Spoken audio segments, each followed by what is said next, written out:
doing everything it takes to get there, every day. Number 4, self-enterprise. Consistently being able to create opportunity and consistently being able to take advantage of it. Being aware enough to see it, skilled enough to make it work for you. Number 5, working with others. We must make ourselves stronger to benefit us all. We must succeed at the service of others, learning how to take your skills, enterprise, reliance, and direction to the table to create true success. And the 6th principle of building ambition is self-appreciation. Appreciate your accomplishments. Appreciate your potential. Knowing that in one day you completed all you set out to do, fueling your ambition by fueling your appreciation of yourself. Each of these principles, when activated correctly, help to develop your ambition, your eager desire to get more out of life, to gain wealth, to gain prosperity, to have a better family, to build a better business. All of these principles work together in creating and directing energy toward achievement and self-expression. All of these 6 principles are required to build the 3 cornerstones of a truly ambitious person: focused concentration, resilience, and integrity. You'll know you have unlocked the power of ambition when these 3 qualities, the cornerstones, become words that best describe you. So when we continue, we'll get started with principle number 1, positive self-direction.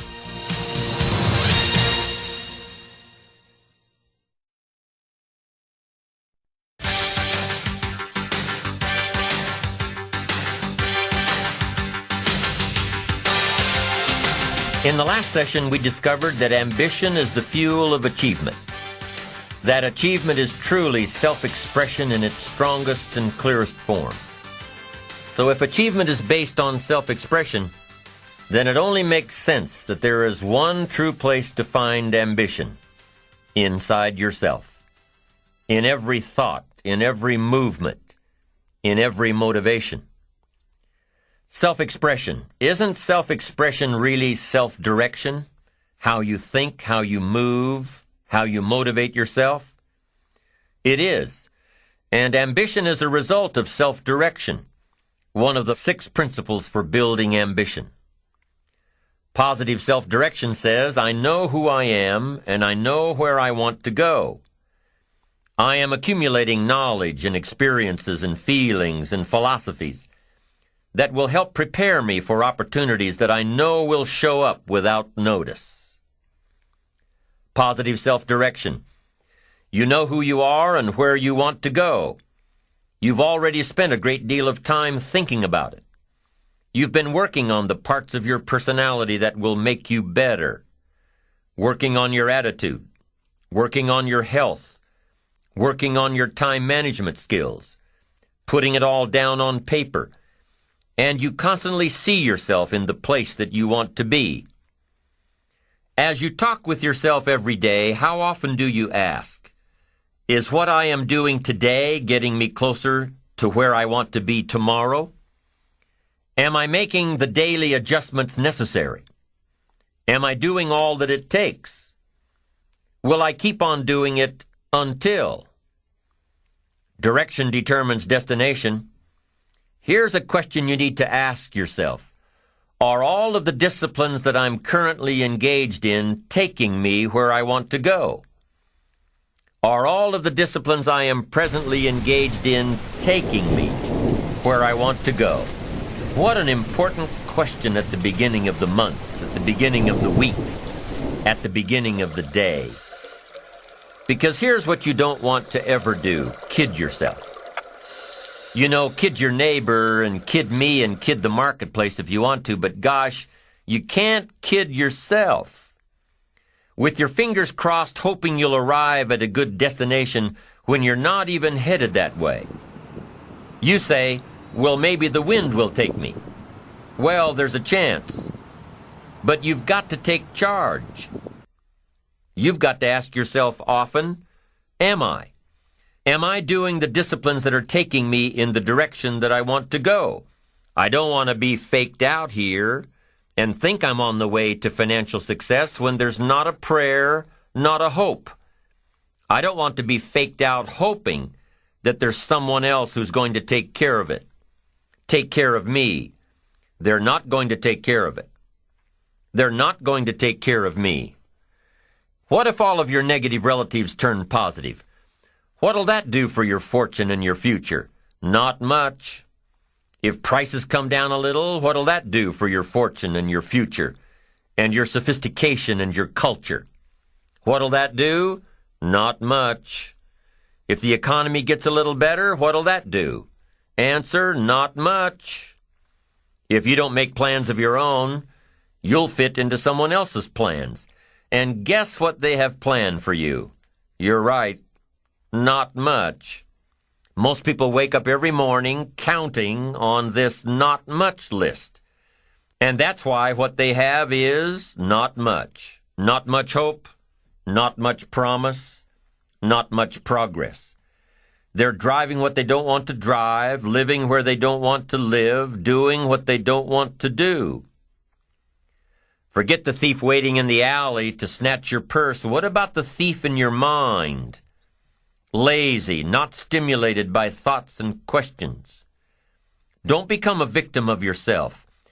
Ask yourself these questions. Is this the direction I want for my life? Is it someone else's direction? Is it a goal that I have been ingrained with since my childhood? Is it my parents' or my spouse's or my boss's or my children's? Is it mine? Ask yourself these questions. Debate them if you will. Debate the ideas I am sharing with you on this program later. After you've heard all the ideas, debate what will work for you and won't work for you. But most importantly, get into the debate of your inner mind. What am I doing that works? What am I doing that doesn't work? Debate it all.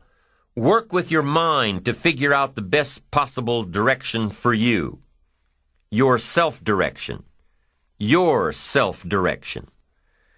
You hear stories all the time of kids, middle-class kids, upper-middle-class kids. You hear stories all the time about good kids that are having problems. Their parents are highly successful. They want their kids to be highly successful. But the kids are having problems. Maybe not with their grades, but with how they feel about themselves. The parents push their kids into one career direction, probably to take over the family business or follow in the family footsteps. It's the parents' direction, not the kids' direction. The kids know that something's just not right. And for these kids, something goes wrong. I know this lady that comes from a medical family. Everybody's in medicine. All of the kids grew up and went to school to be in medicine. It's just what you did. You grew up and became a doctor. Now, it wasn't a bad upbringing. They had everything they needed, but they also had the extra push to go into medicine. As a matter of fact, my friend says that they were raised with such tunnel vision that she didn't even have the slightest idea how food got into the grocery store, how cars got into the lots, how money got into the banks. She didn't know. The issues were never brought up at the dinner table. She remembers back in the late 70s, the first time she went to look for a job to make extra money in college, that the best jobs in the paper, the ones for qualified people, were only advertising a monthly salary of $900. $900. She thought the average person on the street, the average non-qualified person, made at least $3,000 a month. What a difference. What a shock. To be so sheltered from real life, to be so far off in what the average person made for a living, it was a real revelation. So she started asking questions. I mean, if she was that far off in her judgment of average earnings, maybe she was way off on other thoughts in life, too. Maybe there was more to life than being in medicine. Maybe this wasn't what she wanted to do after all. Maybe she finally found the reason why she hadn't been happy through all of her academic achievements. Sure enough, she figured out that the medical goals were not her own, only those of her parents. And even though she was chastised by her family for not following through with the family goals, she is now much happier following her own path. Direction must be your own, or it can end up being damaging. Damaging to your soul, damaging to your spirit, damaging to your health. Now there's one more part to my friend's story of growing up in a medical family. It's a part that nobody in her family talks much about, yet it happened. And it's an important part to tell. While my friend was pushing for perfection in school, she also pushed herself into an eating disorder. She ended up with this a few years before anyone really knew anything about anorexia. So there wasn't much help available. But a few years later, about the same time she started asking questions about life, she determined with the help of a specialist that this eating disorder had nothing to do with food or the lack of it. It had to do with control. It had to do with direction. Somebody else's direction for her. Direction has to be your own, or it can be damaging. So parents, be watchful of how you motivate your children. Give them all of the resources to make their own choices and back them up. Give them the freedom to discover their own direction. It may not be the direction you'd hope for, but it is their direction. And with their own direction, they will reach their own destination. It just doesn't work out any other way. Now, if you are one of those people who had the revelation that the life and goals you're pursuing are not your own, you can change it, just like my friend did. But the change doesn't come overnight. The direction of life can come overnight. A new goal can reach out and grab you in one day, give you the push and the ambition and the momentum to change your course, where you want to be. But the final destination does not happen overnight. It still takes a lot of work. It still takes time for the plans to build, to grow, to run the course. It takes patience. Let's say you have a brilliant idea for starting a new company. What's the first thing you do? You write a business plan and a marketing plan and complete the financial pro formas. You don't expect to have an idea one day and a prospering business the next. No, it doesn't work that way. You've got to take all the right steps, give it care and nurturing and time. Lots of time for your investment to start reaping rewards. You've got to be patient. But here's what does happen. As soon as you turn a new direction, I'm telling you, you've got an excellent chance of a brand new destination. A brand new destination in 3 years, a brand new destination in 5 years. Not a brand new destination tomorrow. A brand new destination that will come just as surely as you follow and adhere to the disciplines required.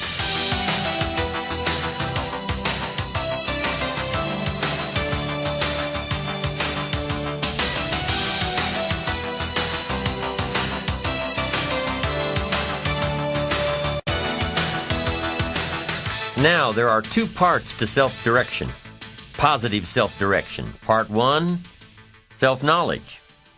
Self-knowledge is knowing who you are and what you want to do with your life.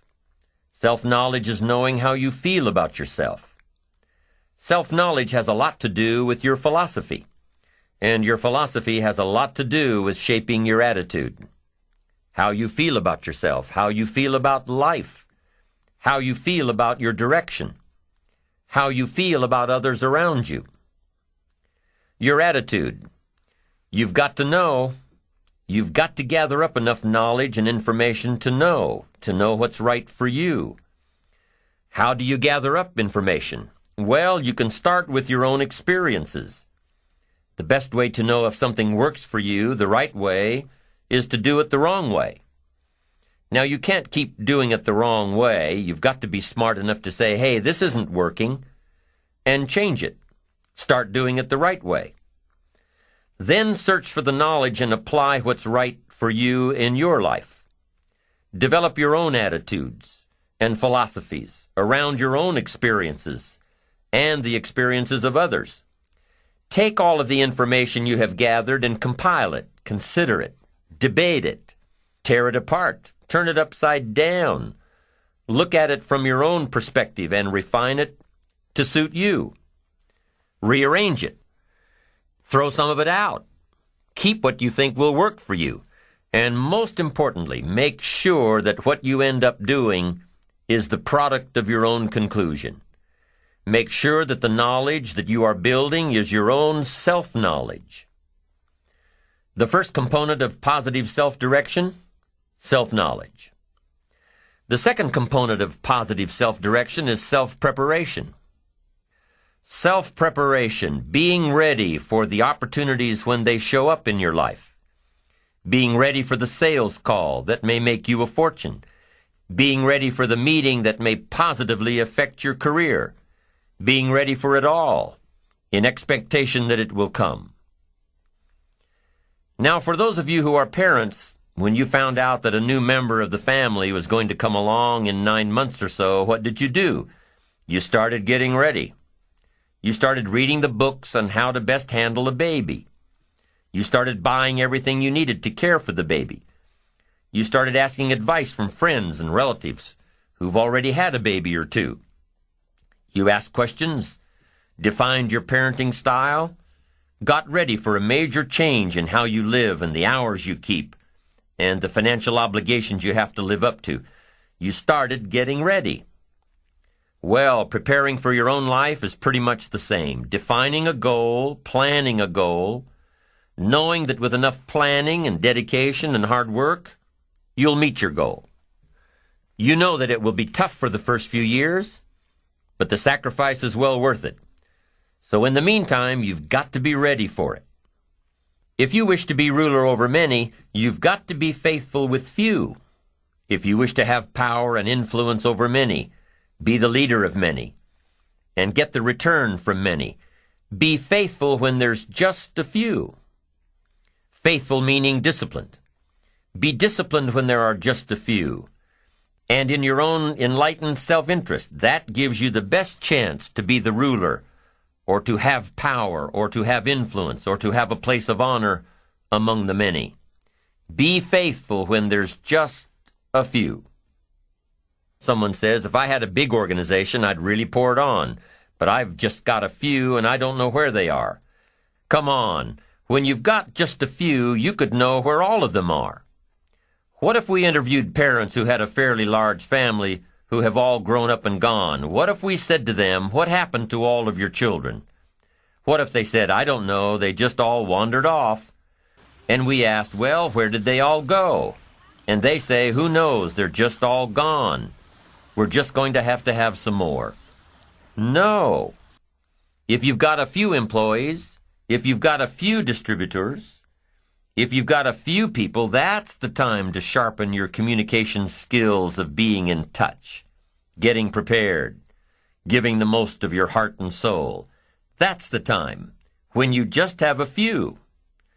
In your own enlightened self-interest, set up the lines when there's a few. Be totally absorbed when there's just a few. Then you put yourself by reputation and by skill in line, so that when a leadership position opens with the many, you'll be called. That's the key. Now the same thing goes with your money. Someone says, oh, if I had a fortune, I'd really take good care of it. But I've only got a paycheck, and I don't know where it goes. Wow, did you ever hear that expression, I don't know where it all goes? Did you ever hear that? Oh, we'd love to have you run our company. You don't know where it all goes? Wow, we'd love to have you run the world. It just gets away from you? It just disappears? Come on. Positive self-direction says, in your own enlightened self-interest, pay real close attention to just a few dollars. Really know where they come from and know where they go. Set up the disciplines when the amounts are small, and you'll be on your way to handling it when the amounts are many. Enlightened self-interest, positive self-direction, self-preparation. Be ready for tomorrow by doing all that you can today, setting your goals. Set a goal that will make you stretch for what it will make of you to achieve it. What a brand new reason for setting goals. What an all-encompassing challenge to have a better vision of the future, to see what it will make of you to achieve it. And here's why. The greatest value in life is not what you get. The greatest value in life is what you become. The major question to ask on the job is not, what am I getting here? The major question to ask is, what am I becoming here? It's not what you get that makes you valuable. It's what you become that makes you valuable. Set the kind of goals that will make something of you to achieve them. So there you have the two components of positive self-direction. Number one, self-knowledge, knowing who you are and what you want to do with your life. And number two, self-preparation, getting ready for the opportunities before they come your way. You need both aspects for positive self-direction, figuring out who you are and what you want, and being prepared for the day you reach your goals, being ready, being worthy, becoming the person you need to be in pursuit of what you want. What good is an opportunity if you're not prepared to take advantage of it? It's no good. Won't do a thing for you. Be prepared. Now here's what's called the self-knowledge acid test. Quickly, without thinking too much about it, quickly list your 3 most important long-term work-related goals. Is it a client you've been trying to sign for several months? Is it a major sale you've been trying to make? Is it a promotion? Is it a partnership in the firm? Quickly list your 3 most important long-term work-related goals. Achievements that you want to make. Achievements that will take a while to get. Write them down. Again, without thinking too much about it, quickly list your 3 most important personal and spiritual goals. Things that will make a difference in your personal life. Is it going to church more often than holidays? Grasping all you can from the Sunday sermon? Is it spending more quality time with your kids? Is it turning the TV off during the dinner hour and actually talking about the important things in life with your family? Is it making more dates with your spouse? Is it planning a much-needed family vacation? What is it? What are the important goals in your personal and spiritual life? Is one of them making a conscious effort to exercise more, to eat better, to lose some weight, to get in shape? What are the 3 most important personal and spiritual goals that you have? Write them down. Doesn't matter what they are, just write them down. Now, take some time to really visualize what the achievement of these goals would look like. What does your future hold for you if you landed that big client? What does your future look like if you got that promotion? If you spent more time with your family? If you planned more outings with your spouse? What does your future look like? Really spend some time on this now. It's important stuff. What does it all look like? Ask yourself, is this really my goal? Is this truly what I want? Is it a positive goal? Is it important enough to me to become what it takes to reach this goal? Is it mine? Is it worth it? If your 3 goals on the career side and 3 goals on the personal side don't stand up to these questions, you need to take some time to carefully redefine a few things. Redefine your list. Redefine where it is that these goals came from. Redefine what actually is important to you. Redefine how hard you'll really work to get them. Now, there are 2 parts to this goal setting and redefining process. There's 2 parts. Number 1, don't set your goals too low. An interesting thing that we teach in leadership: don't join an easy crowd. You won't grow. Go where the expectations are high. Go where the demands are high. Go where the pressure is on to perform, to grow, to change, to develop, to read, to study, to develop skills. Now here's the second part on setting goals. Number 1 is don't set your goals too low. Number 2 is don't compromise. Don't sell out. There were some things I went for back in those early years that I paid too big a price for. If I'd known back then how much it was going to cost me, I never would have gone for them. But I didn't know. Don't sell out. An ancient phrase says, count the cost. Count the cost if it won't make you happy to get it.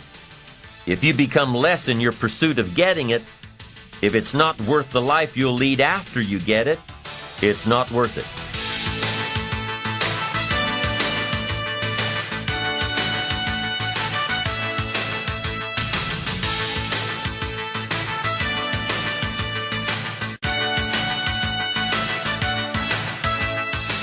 Now let's talk a little more about self-preparation. Self-preparation has 2 benefits.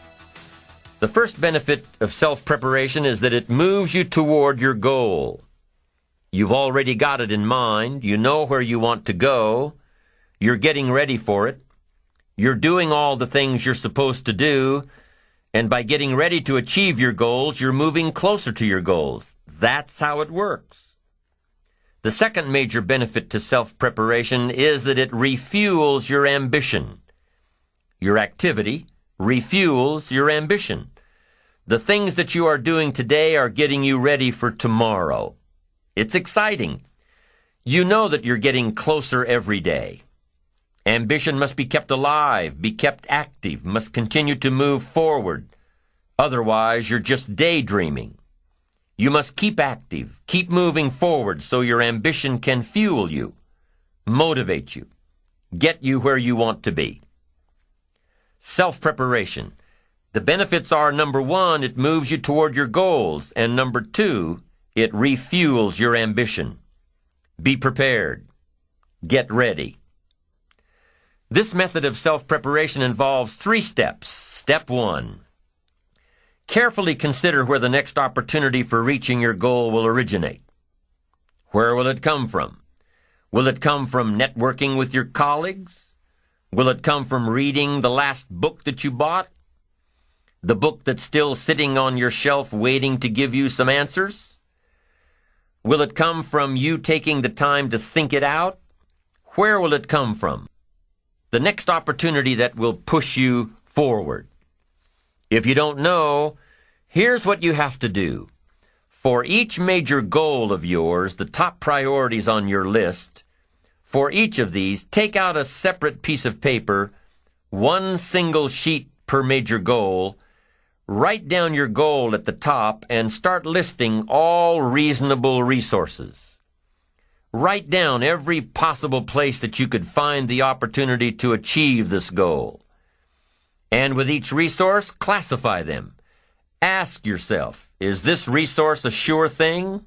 A good bet? About even chances? Unlikely? A long shot? Ask yourself these questions and classify all of the resources you have written down. That's the first step. The second step in this method of self-preparation is to make sure you know what you need to do to be prepared for your opportunities. Take your sure things first. Figure out what you need to do to be prepared when they happen. Break down your preparation into concrete steps. Make sure that you know exactly what you have to do to take advantage of the opportunity when it comes your way. Let's say that one of the top priorities on your career list of goals is to get this new client.